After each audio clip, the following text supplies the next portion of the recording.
Bom dia, meus amados. Hoje é uma segunda-feira, dia 2 de fevereiro de 2026. Vamos para mais um quadro de perguntas e respostas. A primeira pergunta de hoje não é nem bem uma pergunta, mas é uma afirmativa. Acredito que a pessoa que enviou isso apenas está pedindo aprovação da sua linha de pensamento. Eu coloquei aqui porque parece que não é bem assim. Diz a pergunta ou a mensagem: os arcontes criaram a grade magnética. E as orações e pedidos que fazemos não ultrapassa esta grade. Então os arcontes se alimentam da dor, do medo, do sofrimento dos humanos.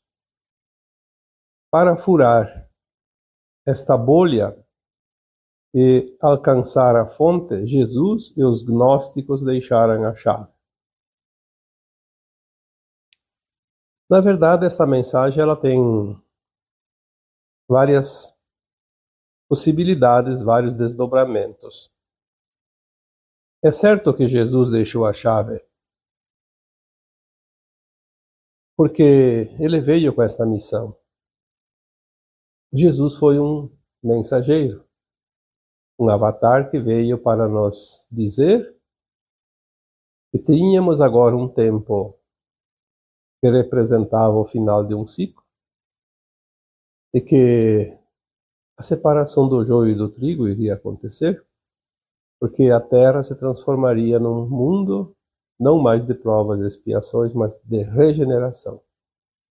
Porque isso faz parte dos planos divinos, do plano do Criador. E Jesus, como uma super-alma, um avatar, que pode criar mundos, galáxias, ele é o Criador desta galáxia Via Láctea. Esta nossa galáxia é criada por ele. Ele sabe o propósito de cada planeta, de cada estrela, de cada constelação. Ele sabe dos movimentos, ele sabe da evolução de cada mundo que compõe essa galáxia. E ele tem também uma responsabilidade sobre os seus representantes, no caso aqui nós, as almas encarnadas na Terra, assim como nos outros lugares, porque há almas em todos os mundos, mesmo que numa outra dimensão, uma outra forma. E os nossos olhos físicos apenas veem a matéria, porque são formados de matéria. Que os arcontes criaram a grade magnética, isso é verdade? Para poder controlar e se sentirem seguros aqui, porque eles vieram fugidos das guerras de Orion. Há 350.000, 400.000 anos atrás, nesse meio tempo, eles vieram aqui para se sentirem protegidos, criaram a grade magnética, inclinaram o eixo magnético da Terra em torno de 23,5 graus, para que a luz que já era pouca ficasse ainda menor, menos intensa, e assim a humanidade perder ainda mais o seu poderio de consciência. Mas se foi permitido isso, porque estava dentro de uma margem de segurança, porque as almas são imortais. Os arcontes não tiveram nenhum poder sobre a Terra, nenhum poder sobre os humanos, apenas tiveram a permissão de avançar um pouco e atrapalhar, criar um grau de dificuldade maior para essas almas, que são alunos dessa escola de almas. Obviamente, essa escola ficou mais interessante, mais difícil, no momento que o aluno é aprovado, numa escola mais difícil. Ele tem também uma graduação maior. Talvez precisasse disso para que as almas ascensionadas da Terra se transformassem em mestres ascensos. Isso é uma qualidade, não é um problema. Então, a dificuldade que os arcontes criaram esteve sempre dentro do limite da permissão do Criador. As orações e pedidos que fazemos não ultrapassam esta grade, diz aqui a mensagem. E eu diria que não é verdade. As orações e os pedidos que fazemos, eles são intenções. E não há nada, não há grade, não há muralhas, não há obstáculos que impedem uma intenção. A intenção que nós fazemos, quando fizemos um pedido, uma oração, uma meditação, ela não tem limite. Ela pode ir para outros planetas, outras estrelas, fora da Terra. E a grade estava apenas aqui na Terra. Muitas das almas que nos amparam estavam e sempre estiveram e estão aqui dentro desta grade, entre a Terra e a grade. A grade não estava colada à superfície da Terra. A grade estava colocada numa região chamada sublunar, próximo ou além um pouco da Lua, porque isso não faz diferença. Nós tínhamos aqui uma atmosfera, e essas camadas da atmosfera fazem parte da Terra. E são muitos quilômetros, dezenas, centenas de quilômetros, distante aqui da crosta da Terra. Então a grade estava bem longe daqui. As colônias espirituais, os umbrais, estão aqui, próximos da superfície da Terra. O umbral baixo está praticamente a 30 metros de altura. O médio está bem mais alto e o superior bem mais alto, bem mais longe. Mas dentro da atmosfera, dentro dessa psicosfera da Terra.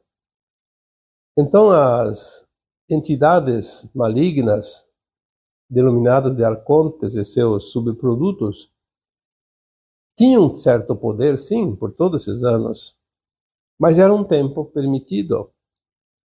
E se alimentavam, sim, da dor, do medo, do sofrimento dos humanos, porque quando nós emitimos uma emanação mental negativa, ela se alinha com a energia dos arcontes, que são frios, negativos, sem emoções, e eles se alimentam desta energia.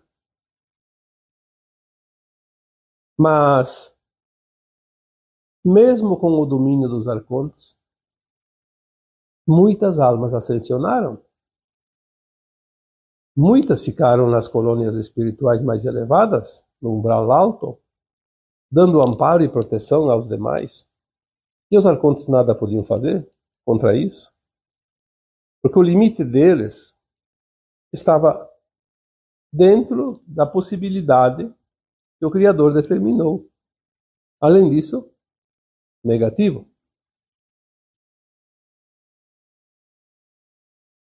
O próprio Cristo, quando encarnou entre nós há 2000 anos, ele não estava dentro desta grade. Porque se ele é o governador da galáxia, o que é a Terra dentro da galáxia?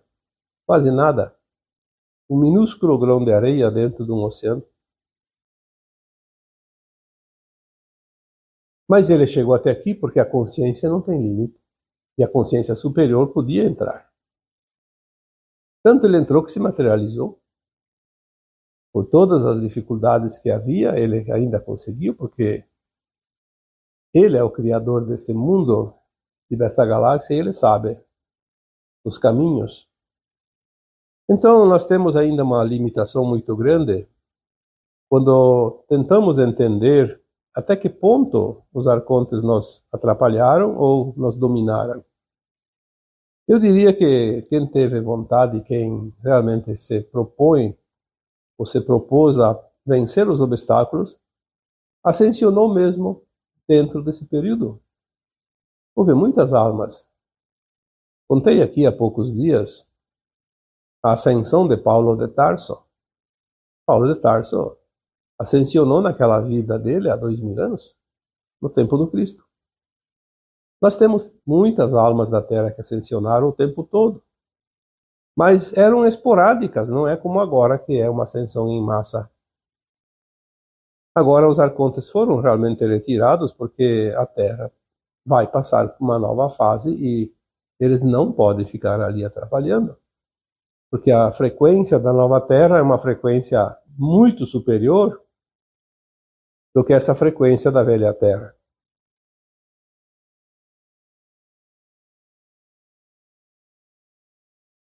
Então eu diria que existe também muita crença e muita falsa informação. Às vezes são opiniões, são pontos de vista, mas elas não condizem muito com a realidade. Então nós temos que ter um pouco de atenção e olhar, porque, como eu sempre digo, quando não entendemos muito algo novo, vamos olhar a lógica, porque se foge da lógica, a chance de não ser verdade é muito grande. Se ela tem uma certa lógica, a chance de ser verdadeira é bem maior. Porque não há nada impossível, não há nada milagroso. Tudo é energia e tudo reage e interage dentro dessas energias favoráveis ou contrárias. E a luz e a sombra, o bem e o mal, a dualidade e as polaridades sempre existiram aqui nesse planeta porque era um planeta de extrema polaridade, um planeta de provas e expiações. Vamos aqui passar para mais uma pergunta.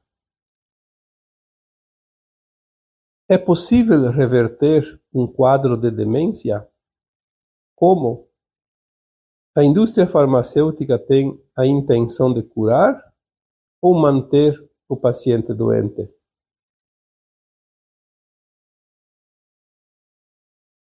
O estado de loucura, de demência, ele é um plano de alma. Não existe o acaso. Estava programada pela própria alma que encarnou naquele corpo que ela passaria por esta situação em determinada idade, em determinado tempo da sua vida corpórea. Algumas vêm já desde a nascença com problemas psiquiátricos, mas muitas vezes a questão é uma parte apenas da vida e ela está atrelada exatamente a este plano de alma,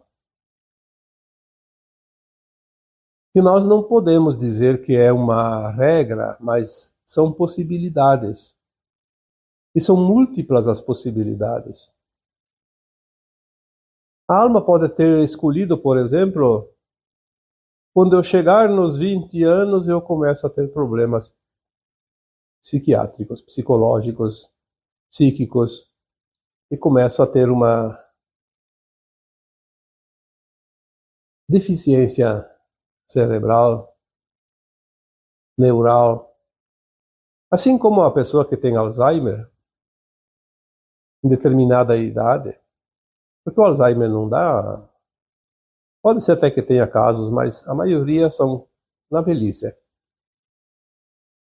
Porque são opções da alma. Se eu não fizer o projeto direitinho, eu vou pagar com outra moeda.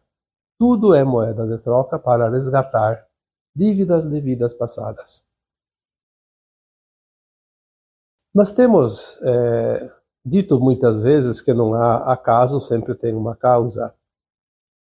Aquelas pessoas que hoje sofrem, que hoje passam por certas dificuldades, elas foram o lado oposto nas vidas passadas, causaram dor para alguém.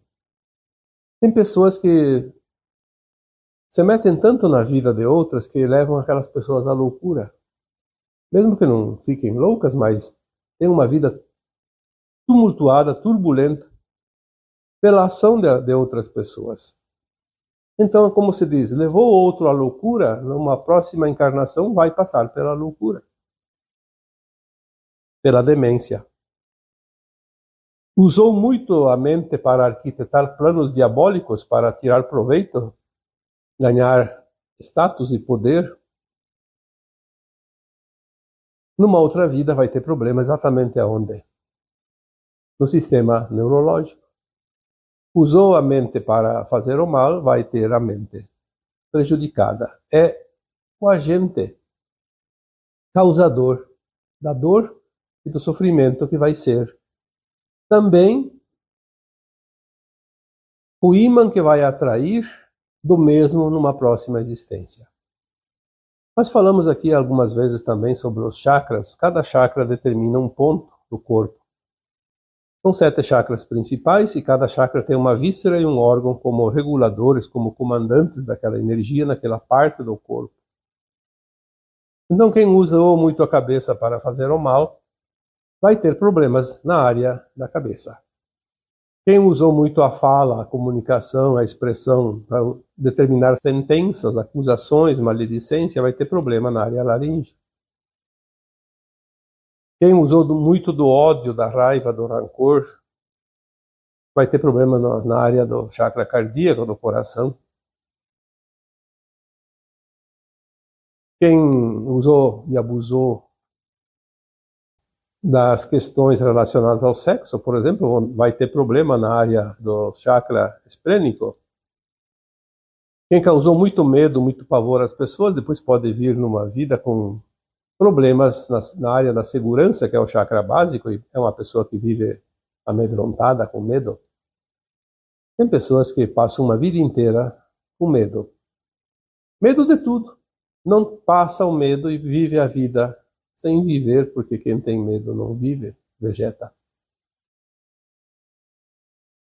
É possível curar o quadro de demência? Sim. Espiritualmente, sim. Pela medicina eu não sei, porque eu não sou médico. Eu não posso afirmar aquilo que eu não tenho conhecimento. Pela área espiritual, tudo é possível. Os milagres que o Cristo fazia não eram milagres. Eram poderes que nós temos de reverter quadros, inclusive, irreversíveis de saúde. Irreversíveis pela ciência. Quantas vezes nós sabemos que tem pessoas que foram desenganadas pelos médicos, todos os recursos, nada funcionou, não tinha mais o que fazer. Quando dá esse veredicto, aquela alma que está naquele corpo ali reage. Aquela pessoa reage e cria uma energia de cura. E se cura. Nós temos tantos exemplos e o mundo está cheio de exemplos. Então, é possível, sim.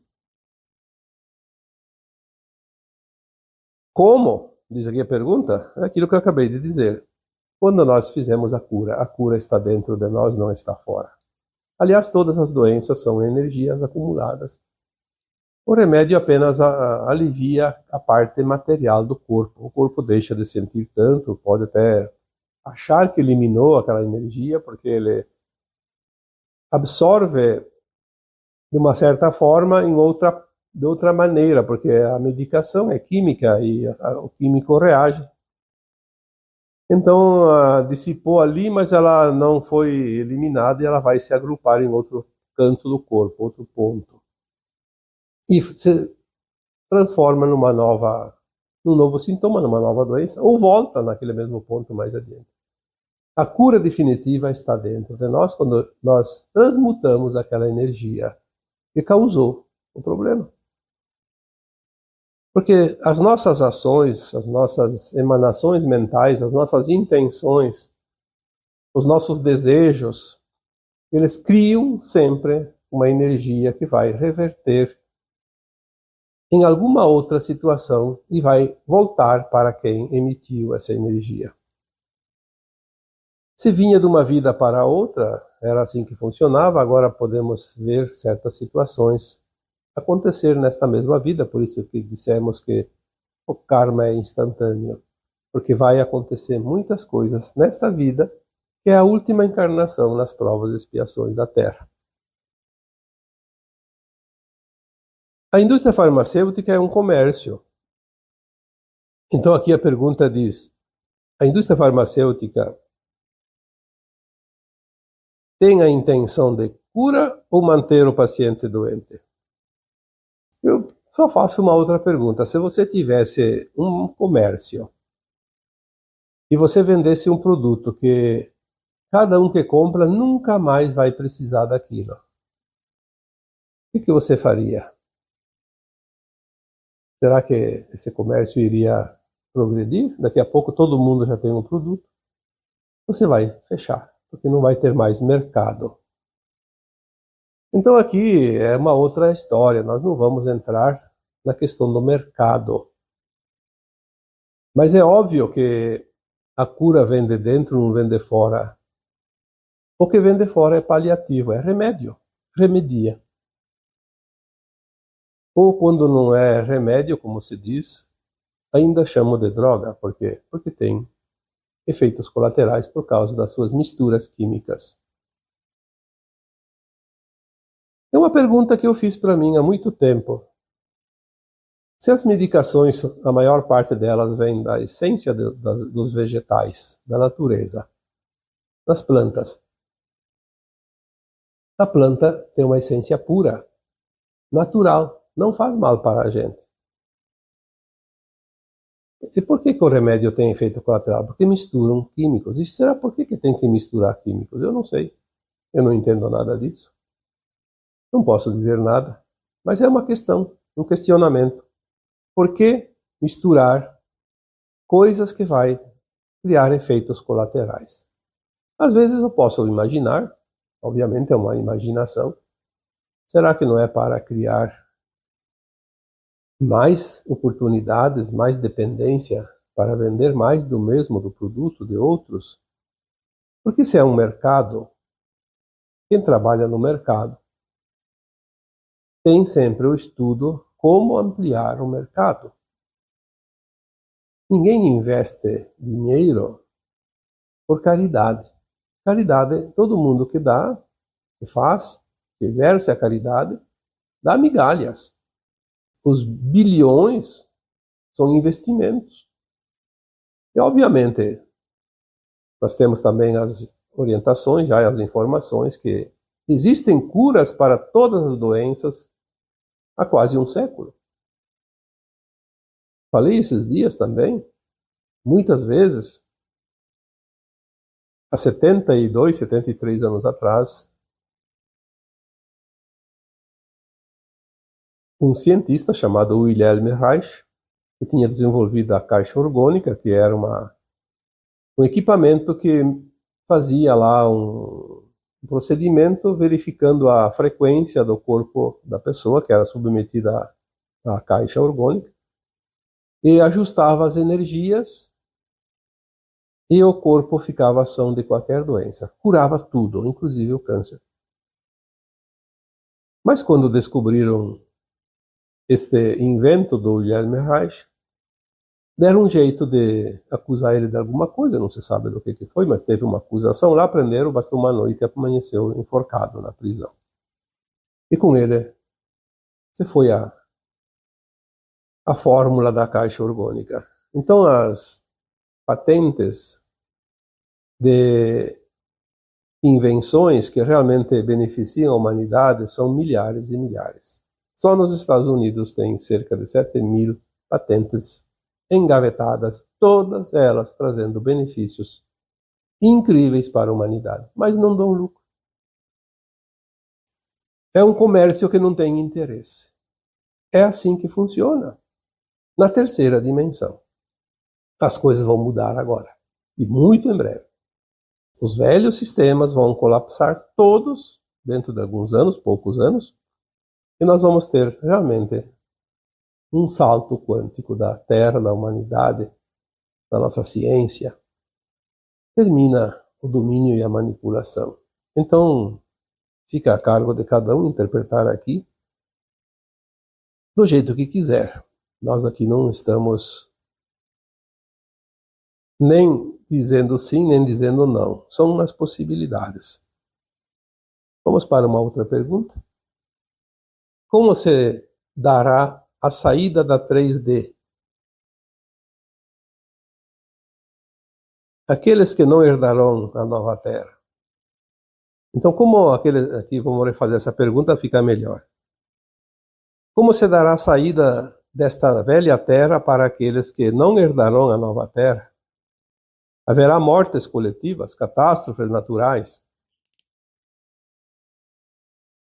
Este é um assunto bastante interessante, poderíamos falar aqui dias e dias sem interrupção. Nós já falamos aqui que a transição planetária começou por volta de 1750 e uma estimativa de duração de 3 séculos. Estamos no último século, que começou por volta de 1950.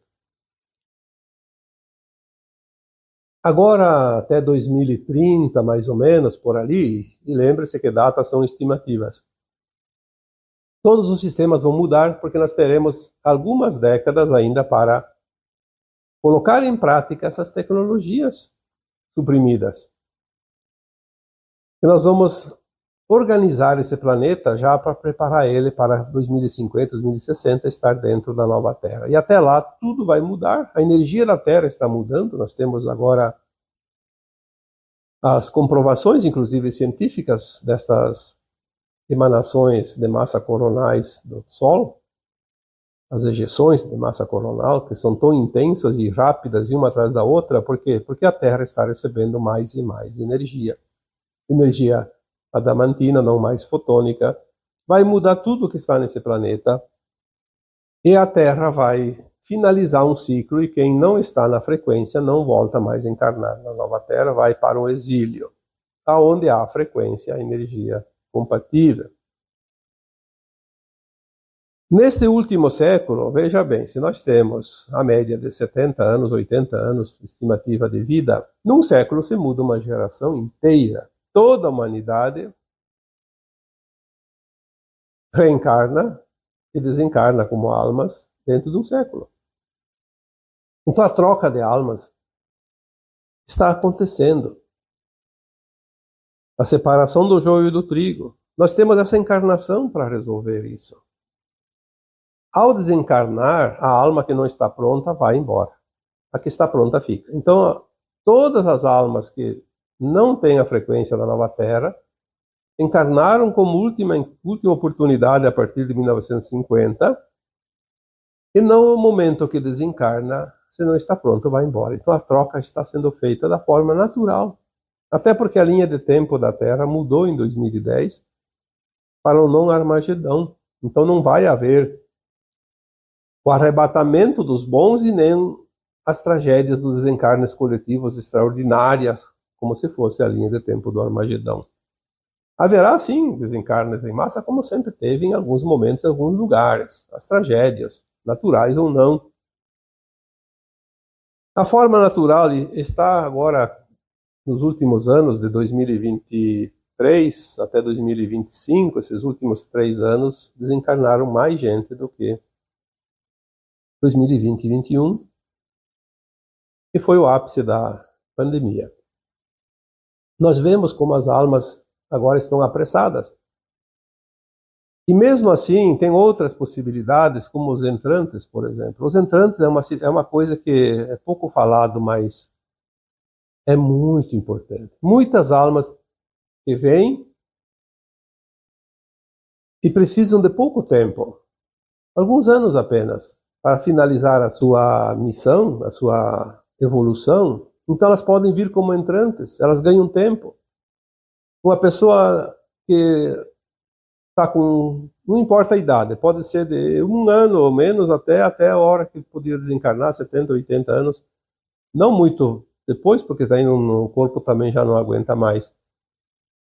Mas vamos supor uma pessoa de 50 anos. A alma desencarnou, aquela pessoa iria morrer. Mas tem uma alma que precisa vir ficar 20 anos, ou 30 anos. E ela tem pouco tempo, então ela vem e assume aquele corpo. Na hora que a outra alma sai, ele assume aquele corpo. Aí chama-se entrante. Ele já ganha um corpo adulto, não precisa passar pela gestação, 9 meses, nem pelos anos da primeira infância e segunda infância, 14 anos, 7 de cada. E ele já ganha esse tempo, completa o seu ciclo. Aí as pessoas dizem, mas é outra alma. Sim, é outra alma.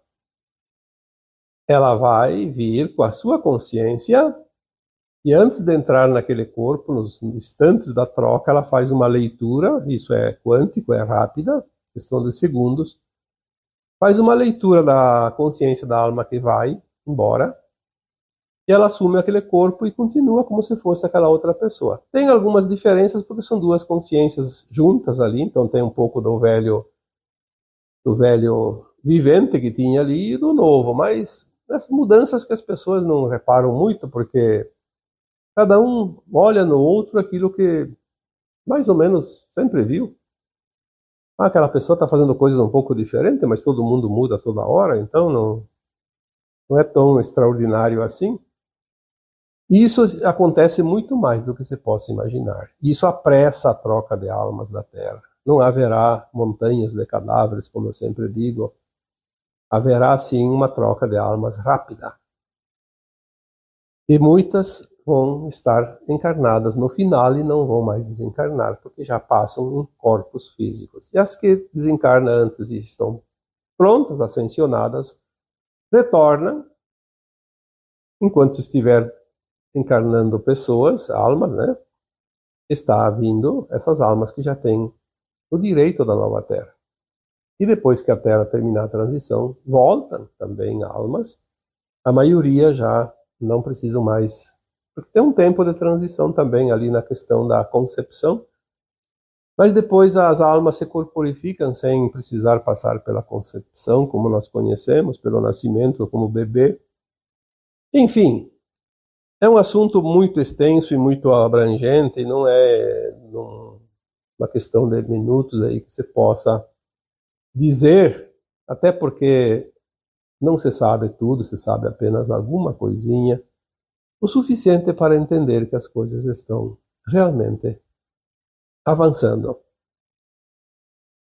E por fim, vamos à última pergunta, para não estender o tempo de hoje. Quando almas despertas sonham com pessoas que já desencarnaram, estão fazendo algum tipo de auxílio a elas? Às vezes até poderia estar fazendo um auxílio, mas essa possibilidade ela é muito pequena. Quando a gente sonha, o que é o sonho? É uma mera lembrança, vaga lembrança de algo que parece que vivemos enquanto estávamos dormindo. Mas é sempre uma metáfora, não é real. Por quê? Porque nós não podemos saber o que a alma faz enquanto o corpo dorme.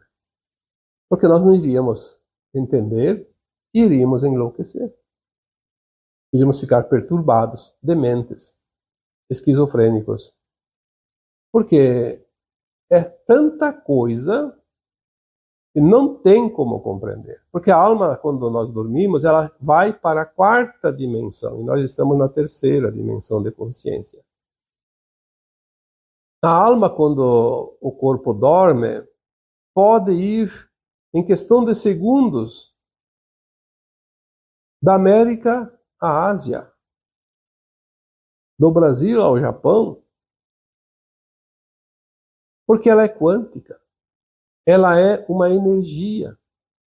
Ela não é física. Ela sai do corpo e se mistura com as outras almas encarnadas que também estão com o seu corpo descansando, dormindo, e também com as almas que já desencarnaram. Pode se encontrar com almas que estão aqui ao nosso redor, perdidas, pode ser almas que estão nos umbrais, em qualquer faixa, e pode se encontrar com almas de outros planetas, que não seja a Terra.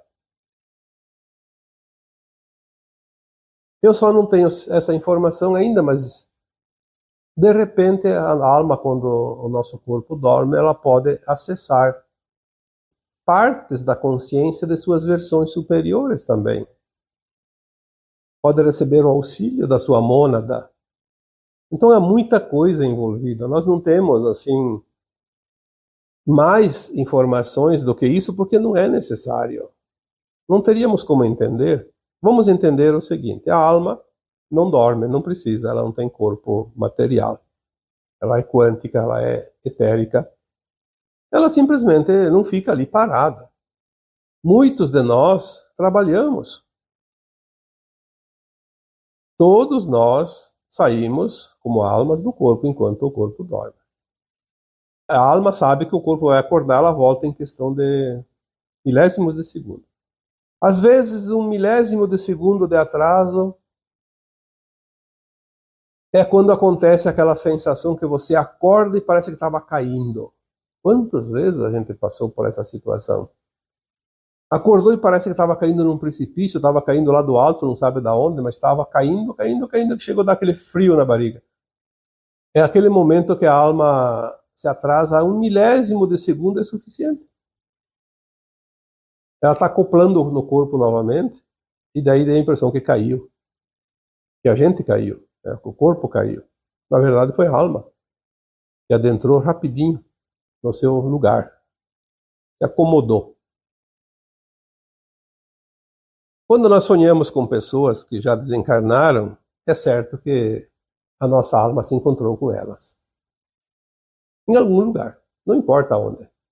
Esteve em contato. Então tem aquela sensação de ter sonhado com a pessoa. Não, você esteve com a pessoa.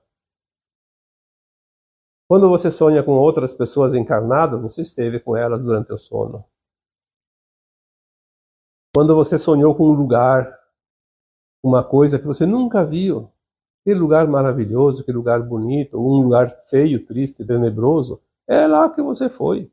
Mais ou menos num lugar parecido. Não é exatamente assim, porque o sono é uma coisa, o sonho é outra coisa. E o sonho não traz a verdade verdadeira. Às vezes o sonho é muito lúcido, é para a gente ter uma noção melhor daquilo, mas dizer que aquilo é verdade são casos raros onde o sonho é uma resposta, onde o sonho é um aviso. Às vezes é uma interpretação depois que acontece, a pessoa diz, eu tinha sonhado com aquilo. Sim, porque ela sonhou e começou a pensar naquilo e criou aquilo também. Então é muito relativo, não existe nada oficial. Há uns 15 anos atrás eu me interessei por sonhos. Eu pensei, eu vou estudar bastante os sonhos e vou depois ajudar as pessoas a interpretar sonhos. Então eu adquiri todos os livros que eu conhecia, que sabia que existiam. Acho que foram uns 8 livros, mais ou menos. Os melhores livros de sonhos que estão no mercado. E li todos eles, estudei todos eles. E ao invés de aprender a decifrar sonhos, o que eu aprendi? Que o sonho não é decifrável. Porque nem o sonhador sabe exatamente o que significa o sonho para ele. Como é que eu, uma outra consciência, vou saber? Existem alguns indícios, sim. Mas eu diria que na maioria das vezes não passa de indícios. Eu posso interpretar um sonho do outro pela minha consciência, mas será que foi a minha consciência que sonhou? Foi outro, foi a outra consciência. Só ela pode saber, e nem ela sabe porque não é permitido.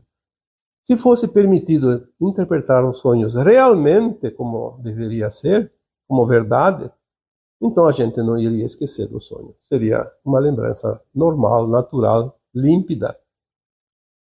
Se nós não lembramos é porque não é preciso e não é aconselhável. Tudo tem o seu tempo. Mais adiante nós vamos lembrar de tudo e vamos interpretar os sonhos que tivemos há uns anos atrás. Aquele sonho lá queria me dizer isso, então era isso. Porque o sonho é uma metáfora. É a única conclusão que eu cheguei depois de ler todos aqueles livros, estudar aqueles livros e entender que não há como. São suposições. Então, vamos interpretar cada um do seu jeito. Sentir. O que aquele sonho fez você sentir? Qual é o sentimento? É um sentimento alegre ou triste?